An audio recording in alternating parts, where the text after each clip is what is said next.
بسم اللہ الرحمن الرحیم۔ حضرت سلیمان علیہ السلام نہر کے کنارے بیٹھے ہوئے تھے کہ ان کی نگاہ ایک چونٹی پر پڑی جو گیہوں کا ایک دانہ لے کر نہر کی طرف جا رہی تھی۔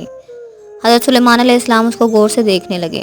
جب چونٹی پانی کے قریب پہنچی تو اچانک ایک مینڈک نے اپنا سر پانی سے نکالا اور اپنا منہ کھولا تو یہ چونٹی اپنے دانے کے ساتھ اس کے منہ میں چلی گئی۔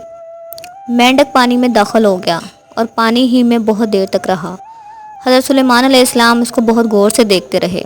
ذرا ہی دیر میں مینڈک پانی سے نکلا اور اپنا منہ کھولا تو چونٹی باہر نکلی، البتہ اس کے ساتھ دانہ نہ تھا۔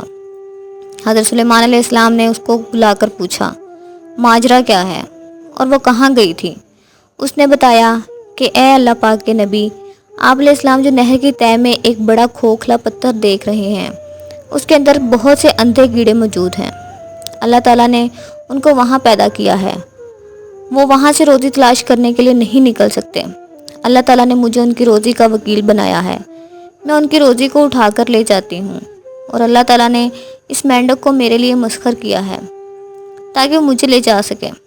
اس کے منہ میں ہونے کی وجہ سے پانی مجھے نقصان نہیں پہنچاتا، وہ اپنا منہ بند پتھر کے سوراخ کے سامنے کھول دیتا ہے، میں اس میں داخل ہو جاتی ہوں۔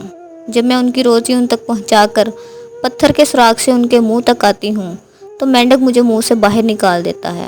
حضرت سلیمان علیہ السلام نے کہا، کیا تو نے ان کیڑوں کی کسی تسبیح کو سنا؟ چونٹی نے بتایا، ہاں، وہ سب کہتے ہیں، اے وہ ذات جو مجھے اس گہرے پانی کے اندر بھی نہیں بھولتا۔